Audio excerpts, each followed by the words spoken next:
Hello students, how are you all? I hope you all are safe and well. I am back with another English lesson, so take out your English book and open to page number 40. In today's class, we are going to read and understand chapter 7, The Last Journey of the Pandavas. Have you heard the stories of the Mahabharata from your grandparents?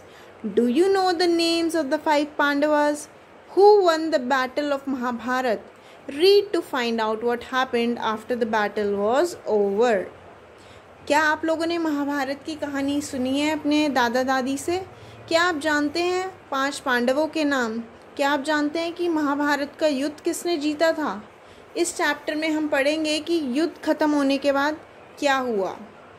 Let's start. After the death of Lord Krishna, the Pandavas lost interest in everything. They decided to renounce the world.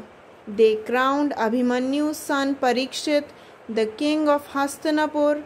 Then the 5 Pandavas, their wife Draupadi, and their faithful dog left for the Himalayas. They reached their first destination, the Meru hill in the Himalayas. They were exhausted and wanted to rest. It was here that Draupadi fell down dead. The Pandavas were shocked and grieved but were helpless and could do nothing. They continued their journey. When Bhim asked Yudhishthir why Panchali had died, he replied that she was partial to Arjun. भगवान कृष्ण की मृत्यु के बाद पांडवों को हर चीज़ से मन हट गया, तो उन्होंने जग को त्यागने का निर्णय लिया. उसके बाद उन्होंने अभिमन्यु के बेटे परीक्षित को हस्तिनापुर का राजा बना दिया और फिर 5 पांडव उनकी वाइफ द्रौपदी और उनके पालतू कुत्ते के साथ हिमालय की ओर चल पड़े. जब वह पहले डेस्टिनेशन पर पहुँचे, जो कि मेरू हिल पहुँचे, तो वो बहुत थक चुके थे और वो आराम करना चाहते थे. और तभी उन्होंने देखा कि द्रौपदी गिरकर द्रौपदी की मृत्यु हो गई. पांडवों को ये देखकर बहुत ही शौक लगा और वो बहुत ही दुखी हो गए, लेकिन वो कुछ कर नहीं पाए, तो वो अपनी जर्नी में कंटिन्यू चलते रहे. फिर भीमा ने युधिष्ठिर से जब पूछा कि द्रौपदी क्यों मर गई, तो उन्होंने उत्तर में बोला कि वो अर्जुन को फेवर करती थी.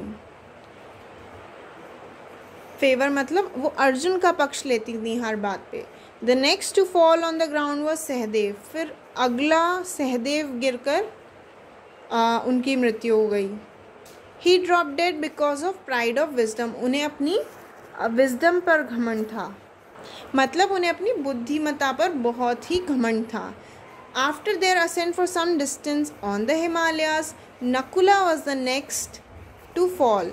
Nakul was very proud of his good looks. फिर जैसे ही वो थोड़ा और आगे पहुँचे तो नकुल गिरकर मर गए. और उनका रीज़न ये रहा कि नकुल को अपने गुड लुक्स, मतलब वो बहुत सुंदर थे, तो उन्हें उस चीज़ का घमंड था. When Arjun fell next, Yudhishthir said Arjun had declared that he would single-handedly kill all his enemies in only one day. और फिर अर्जुन जब गिर गए तो युधिष्ठिर ने कहा कि अर्जुन ने कहा था कि वो अकेले ही काफ़ी हैं सब शत्रुओं को मारने के लिए. उन्होंने एक बार कहा था कि वो एक दिन में सारे शत्रुओं को खुद से अकेले ही मार गिरा सकते हैं, लेकिन but he did not keep his word. लेकिन उन्होंने ऐसा नहीं कर पाए. वो Bhima and Yudhishthir continued their journey. Bhima was the last to fall. Yudhishthir thought to himself, Bhima boasted of his strength. Yudhishthir left Bhima behind and continued his great journey.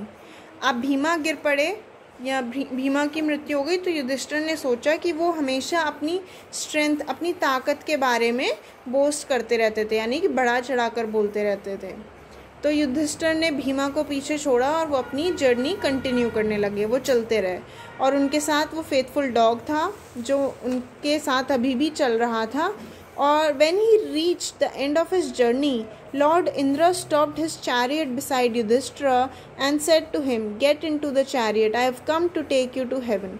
और जब वो अपनी जर्नी के अंत में पहुँचे तो वहाँ पर भगवान इंद्रदेव अपने रथ पर सवार आए और उन्होंने युधिष्ठिर से कहा कि रथ में बैठ जाओ, मैं तुम्हें हेवन में ले जाने के लिए आया हूँ।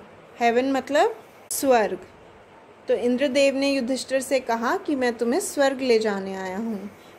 But Yudhishthir refused to go to heaven without Draupadi and his brothers. Indra said, "Yudhishthir, they are already in heaven, but you alone will come with me to heaven in human shape." When Yudhishthir took his seat in the chariot, the dog followed. Yudhishthir turned to Indra and said, "I don't accept your heaven without this faithful dog." At this, the dog began to change its shape. It took the shape of Yudhishthir's father, Dharma. Dharma said, "My son, I am very proud of you. I have tested you on many occasions and certainly you have passed all the tests."